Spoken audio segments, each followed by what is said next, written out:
예수를 믿는데 조금도 변하지 않는 사람들이 많이 있습니다. 교회를 열심히 다니는데 다니기 전과 후가 별로 다른 게 없습니다. 그래서 스스로도 내가 진짜 예수 믿는 건가? 라고 하는 생각을 할 때가 있습니다. 이 사회가 점점 악해집니다. 경제 수준이 높습니다. 교육 수준도 높습니다. 이제 체면 또 교양 이런 것들이 다 높습니다. 그런데 악은 점점 더 심각한 악으로 변합니다. 죄가 더 많아지고요. 더 사람들을 많이 죽이고요. 또 시기와 질투와 분쟁과 싸움은 계속해서 일어나고요. 도대체 왜 이런 사회는 변화되지 않고 점점 악해지는가? 그 이유가 또 예수 믿는 사람들이 많은 우리나라 같은 경우에도 왜 이 사회가 변하지 않는가? 그것은 예수 믿는 사람들이 변하지 않기 때문이라고 말하고 있습니다. 예수를 믿는 자들은 믿지 않는 자들과 달라야 됩니다. 그것을 거룩이라고 합니다. 구별되었다라고 말하고 있습니다. 그래서 우리는 예수님을 믿는 사람으로서 정말 내가 변화되어야 될 것이 무엇이고 다르게 살아야 할 것이 무엇인가를 분명히 알아서 내가 다르게 살아야 되는데 죄가 나를 주장하지 못하게 해야 되는데 죄가 나를 주장하고 있다고 하면 여러분 우리는 아직도 내 안에 예수 그리스도가 없는 것입니다. 십자가에서 나를 위해서 죽으신 것과 그분을 믿으면 천국 가는 것 다 알고 있습니다. 아는 것과 믿는 것은 다릅니다. 아는 것에서 끝난다고 하면 우리의 삶은 아무것도 변할 수가 없습니다. 그러나 그것이 내게 가슴으로 다가오고 나를 용서하신 하나님 앞에 너무나도 큰 충격과 은혜로 다가오면 우리의 모든 삶은 변할 수가 있는 것입니다. 그런데 아직도 죄가 나를 주장하고 있다고 하면 우리가 다시 한번 생각해보고 믿음을 다시 한번 우리가 추스려 봐야 됩니다. 진짜 내가 믿고 있는가라고 하는 질문을 내 스스로에게 한번 던져 봐야 됩니다. 내가 죄인인 그 죄, 주님이 나를 위해서 죽으셨는데 내가 무슨 큰 죄를 졌느냐 말입니다. 내가 무슨 한 사람을 죽일 만큼 흉측한 죄를 지었느냐라는 말이죠. 이 죄성에 대해서 깨닫지 못하면 여러분 우리는 하나님의 은혜를 깨닫지 못해요. 내가 얼마나 큰 죄인인가를 깨달으면 깨달을수록 하나님의 은혜는 너무나도 놀랍고 큰데 내가 죄성이 없어서 내가 죄인인 것을 깨닫지 못해서 하나님의 은혜가 적은 것을 깨닫게 되어 있습니다. 죄가 무엇입니까? 우리는 자꾸 윤리적인 죄만 안 지었다고 해서 나는 죄인이 아니라고 생각하는데 하나님 앞의 죄는 그것을 묻는 것이 아니에요.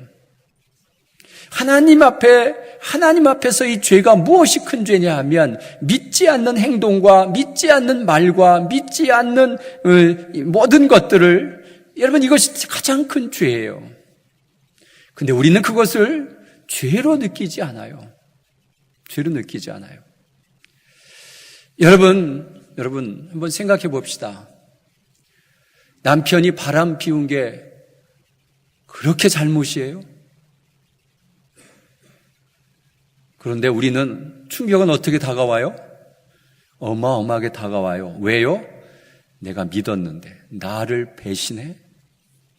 울분과 화가 치밀어 오르죠. 다른 여자를 좋아하는 게 그렇게 나쁜 거예요? 좋아할 수도 있지. 여러 사람 다 좋아할 수도 있지. 그런데 뭐가 문제예요? 나를 배신했다고 하는 그 마음이 너무나도 커서 참을 수 없는 고통을 빠지게 되는 거예요. 내가 믿는 사람이었어요. 그런데 이 사람이 나를 배신했어요. 그때 여러분 우리의 이 배신감은 얼마나 큰지 느껴보셨어요? 나는 이를 위해서 정말 잘 해줬는데 이 사람이 나의 뒤통수를 쳐? 나를 믿지 않아? 나를 의심해? 그때 오는 이 절망감과 화는 굉장히 큰 겁니다. 배신감이죠. 우리가 하나님을 믿지 않는 것은 하나님에게 이런 마음을 주는 것입니다. 배신감을 주는 겁니다. 그래서 하나님의 마음이 너무 무겁고 아픈 거예요. 그렇게 하나님을 믿는 그 모든 조건과 모든 것들을 다 가르쳐주고 또 깨닫고 알았는데도 그것을 믿지 않는 행동과 언어와 여러 가지 삶의 태도를 볼 때에 믿지 않는구나 라는 것을 우리는 알 수가 있어요. 여러분, 우리도 가끔 성도들을 보면서 판단합니다. 저 사람이 믿는 사람인가? 안 믿는 사람인가? 우리 눈에도 그게 보이는데 중심을 보시는 하나님 눈에는 얼마나 정확하게 보이시겠어요? 그런데 나는 교회를 다니고 있다고 하는 건 내가 예수를 믿으면 천국 간다고 하는 것들을 잘 알고 그렇게 고백하고 그렇게 살아가지만 내 행동 속에 믿지 않는 행동들을 여러 가지로 나타나고 내 삶 속에서 우선순위를 하나님 앞에 두지 않고 세상 것에 먼저 두고 그렇게 살아가는 모습들을 보면서 하나님께서 뭐라고 말씀하시겠어요? 믿지 않는구나. 여러분, 정말 우리가 얼마나 큰 죄인인가, 얼마나 하나님을 마음 아프게 했는가를 돌아보면서 회개해야 됩니다. 내 삶의 모든 순서 중에서 우선순위가 하나님께로 가 있지 아니하면 내 남편이 나를 사랑하는 것에서 우선순위가 내가 1번이어야 되지 어떻게 다른 사람이 1번인 것을 우리가 참아낼 수가 있겠어요? 여러분, 우리는 하나님 앞에서 죄가 무엇인가를 분명히 깨달아야 돼요. 내가 얼마나 큰 죄인인가를 알아야 돼요. 이 죄의식이 없으면 우리는 늘 하나님 앞에 은혜를 받을 수가 없어요. 내가 얼마나 큰 죄인인가를 알고 하나님 앞에 고백할 때에 하나님의 은혜가 더 큰 거예요. 그래서 오늘 본문 말씀의 1절에서 2절이 그 말씀이에요. 은혜가 더하게 하려고 죄를 거하겠느냐? 20절에 5장 20절에 보면 율법이 들어온 것은 범죄를 더하게 하려 함이니 그러나 죄가 더한 곳에 은혜가 더욱 넘쳤나니. 그러니까 죄가 더한 곳에 은혜가 많이 넘치니까 그럼 우리 죄를 많이 짓고 은혜를 받자, 이건 말이 안 된다는 얘기예요. 그걸 1, 2절에 이야기하면서 세례에 관한 이야기를 3, 4절에 해요. 이 세례에 관한 이야기가 뭐냐 하면은 세례는 그의 죽으심과 합하여 그와 함께 장사된 것이다, 이렇게 말합니다. 이 세례는 우리가 죽었다가 다시 일어나는 것을 세례의 의미입니다. 옛사람이 죽은 것입니다. 옛 자아가 죽은 것입니다. 우리 몸이 죽은 것이 아니라 옛 자아, 옛 사람, 예전에 내가 했던 모든 것들이 다 죽어요. 예전에 승질 많고 예전에 내 마음대로 하고 내가 하고 싶은 대로 살아갔던 것, 이거 다 죽여버리고 그리고 새롭게 내가 다시 태어나는 거예요. 이것을 거듭남이라고도 하고 새 것으로 변했다라고도 말하는 것이죠. 그리고 십자가를 지고 나를 따르려면 자기를 부인하라고요. 자기를 부인하다고 하는 것은 뭐예요? 내가 죽었고 나는 아무것도 아닙니다. 나는 없습니다. 이것을 표현하는 거예요. 그리고 십자가를 지고 나를 따르는 것도 십자가는 죽음을 의미하는 것입니다. 누구든지 제 목숨을 구원하고자 하면 잃을 것이요 누구든지 자기의 목숨을 잃으면 찾으리라. 자기 목숨을 잃어버리라는 거예요. 내 옛 자아, 내 옛 사람, 이것을 모두 다 십자가에 달릴 때 같이 죽어버리면, 고린도후서 5장 17절의 말씀, 그런즉 누구든지 그리스도 안에 있으면 새로운 피조물이라. 보라, 이전 것은 지나갔으니 보라, 새 것이 되었도다. 이제는 새롭게 변화되는 놀라운 은혜를 경험하게 되는 것입니다. 우리 육신은 죽지 않아요. 그러나 나의 과거의 옛 사람들은 다 죽어요. 조화문이라는 가수가 있었어요. 한때 잘 나갔던 시절이 있었습니다. 그리고 그가 목사가 돼서 카나다를 방문했을 때 어느 한 사람이 그를 딱 만나서 당신이 노래하러 우리 카나다에 왔을 때 내가 당신을 픽업했습니다. 당신을 내 차에 모시고 잘 다녔습니다. 그렇게 얘기할 때 이 조하문이라는 사람이 이렇게 얘기했어요. 그 조하문은 1999년 2월 13일에 죽었습니다. 그리고 이름은 같지만 다른 조하문이 여기에 왔습니다. 그렇게 표현했어요. 그것은 뭐예요? 나의 옛 사람은 다 죽고 가수 생활하면서 날렸던 그 명성과 그런 모든 것들 다 날리고 이제는 내가 목사로 이 자리에 다시 서 있습니다. 그러니 나를 뭘로 봐달라는 거예요? 옛날의 가수로 보지 말고 하나님의 사람으로 봐달라는 것이죠. 여러분, 우리가 변화된다는 것이 참 어려워요. 세상을 완전히 잃어버린다는 것이 참 어려워요. 그래서 우리는 이 세상 것을 다 버리고 좀 새롭게 변화되어서 새로운 삶을 살았으면 좋겠는데, 우리 육신은 교회에 와 있는데 마음은 세상에 가 있는 그것 때문에 우리는 늘 고민하고 괴로워할 수밖에 없습니다. 모세가 하나님의 부름을 받고 애굽 땅으로 들어가라, 너는 네 백성을 구원해라, 가기 싫은 요셉을 계속 밀어넣습니다. 결국 모세가 가기로 결단했을 때 할례 받아라, 할례 받지 않으려고 할 때 하나님이 모세를 죽이려고 했어요. 그때 십보라가 얼른 그 아들들과 함께 모세도 그 할례가 곧 지금의 세례와도 비슷한 것입니다. 그것은 뭡니까? 모세, 너 애굽에 대해서 너무 잘 알아. 40년 동안 거기서 살았어요. 왕자로 살았어요. 애굽의 모든 문화, 모든 교육, 경제 이런 거 다 꿰고 있는 사람입니다.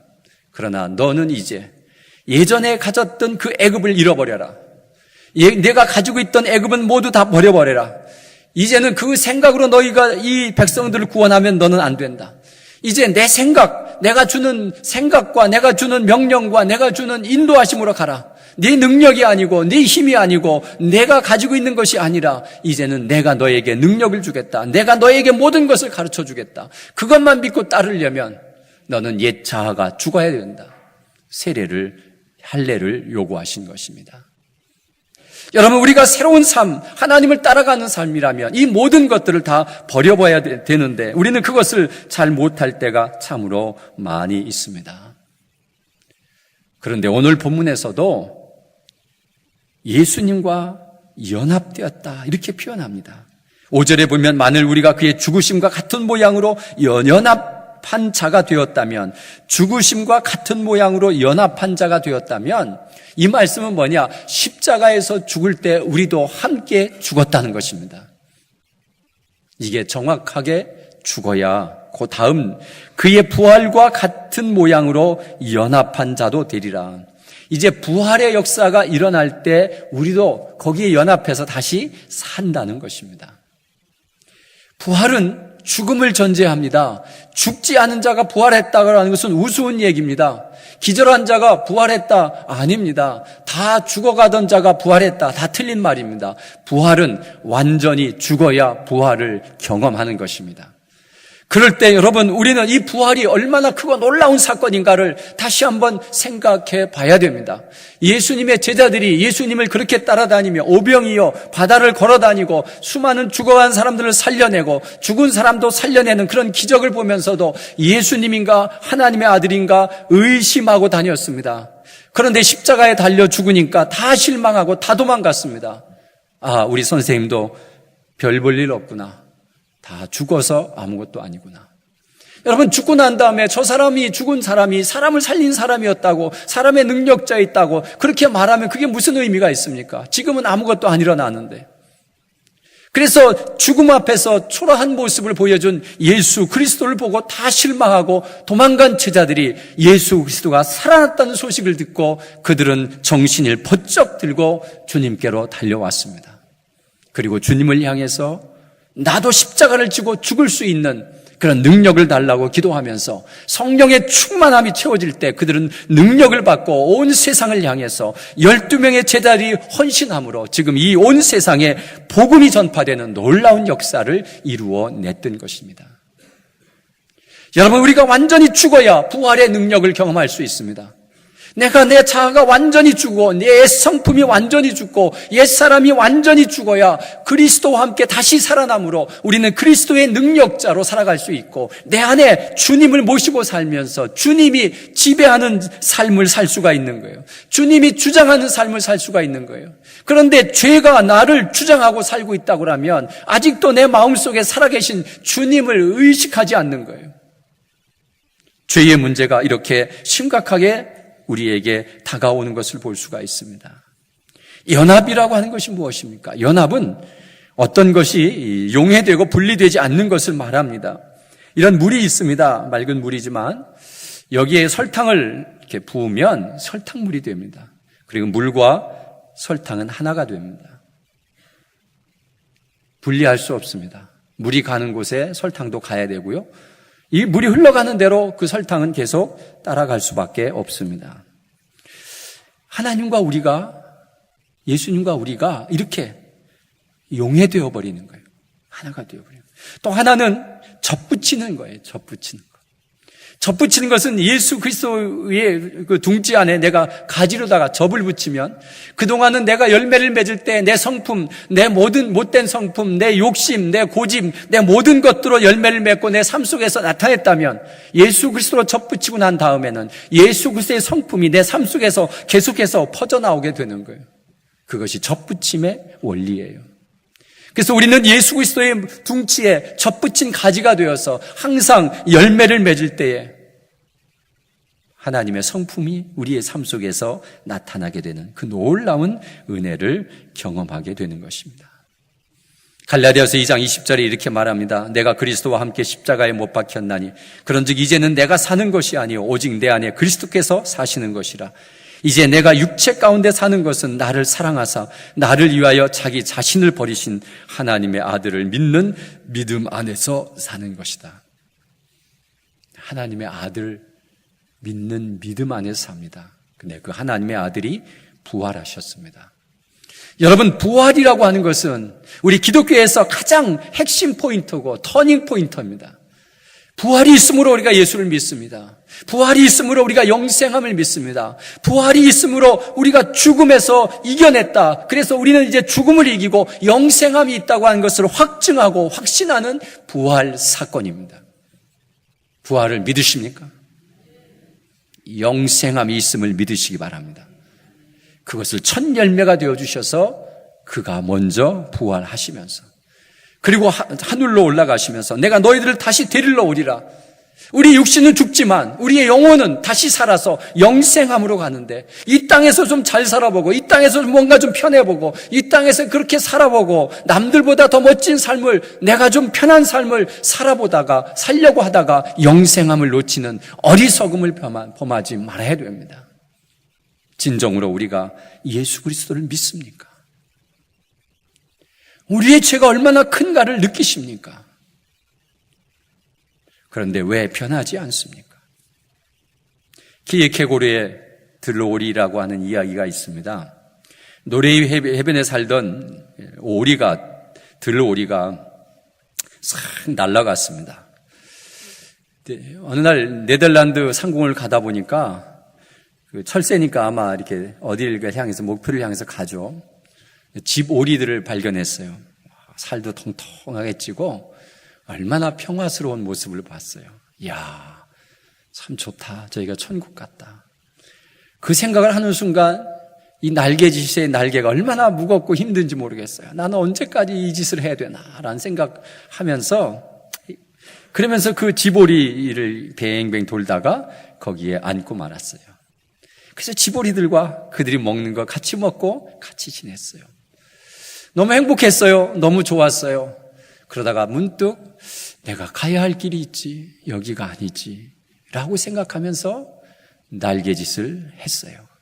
그런데 살이 쪄서 자기 몸을 띄우지 못하고 뱅뱅 돌다가 떨어지는 그런 결과를 낳았어요.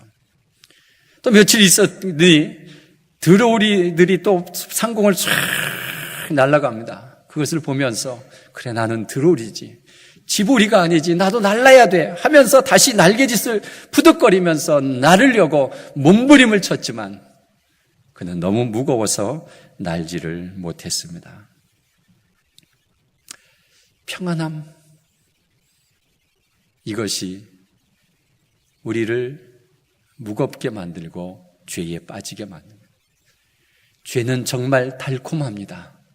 죄는 정말로 우리가 보기에 너무 매력이 있습니다. 자기 욕심, 나만 편하게 살고 싶은 마음, 그리고 섬김, 그리고 모든 것들은 고리타분해 보이고 저 내가 멋지게 살아있는 그 모습, 그곳에 잘못 빠지면 내가 스스로 나오기가 힘들어지는 결과를 낳을 수가 있습니다. 몸의 사욕에 순종하고 있습니까? 라고 하는 것을 12절에 보니까 너희 죽을 몸을 지배하지 못하게 하여 죄가 너의 몸의 사욕에 순종하지 말고, 사욕, 내 사사로운 욕심에 순종하지 말고 하나님의 말씀에 순종해야 되는데 우리는 그렇게 순종하지 못할 때가 있습니다. 그러면서 오늘 말씀에 우리의 지체를 의의 무기로 하나님께 드리라 이렇게 되어 있습니다. 무기로, 의의 무기는 뭐예요? 싸우는 겁니다. 그러니까 나의 몸을, 나의 지체를 하나님의 의의 무기로 내어주어서 하나님이 그 나를 가지고 많이 사용해서 의로움을 이 세상에 전파하는 그 일에 사용되어지도록 나를 내어놓아야 된다는 것입니다. 그런데 우리가 그것을 못하면 우리는 자꾸만 죄 속에 빠져가고 죄가 나를 주장하게 해서 나올 수 없는 오리처럼 되어버리는 결과를 얻을 때가 있습니다. 그런데 세상은 자꾸 우리에게 계속해서 유혹이 옵니다. 얼마나 아름다운 노래와 아름다운 모습을 가지고 우리에게 접근하면서 이리로 오라고 불러옵니다. 그리스의 신화에 이런 이야기가 있습니다. 망망대해 섬에 사람을 유혹하는 세이레네느라고 하는 여신의 이야기입니다. 이 여신은 얼마나 아름다운 노래를 잘 부르는지 그 섬을 향해서 지나가는 이 배에게 노래를 다 들려줍니다. 그러면 그 배에 탔던 사람들이 그 노래에 홀려가지고 그 섬으로 들어가는 거죠. 어디서 이렇게 아름다운 소리가 들리나. 가면 돈도 뺏기고 생명도 빼앗기고 끝이 나는 것입니다. 그런데 어느 한 배가 그 섬을 지나가는데도 전혀 그 섬에 유혹되지 않았습니다.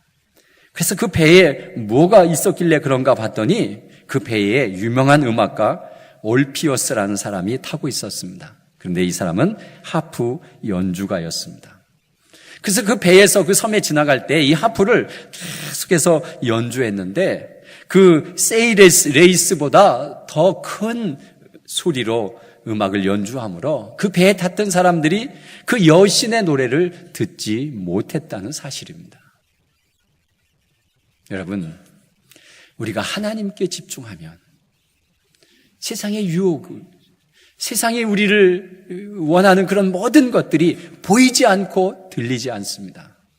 그런데 하나님을 향한 열정과 신앙과 믿음을 자꾸 게을리하면 세상의 유혹이 더 크게 아름답게 들려옵니다.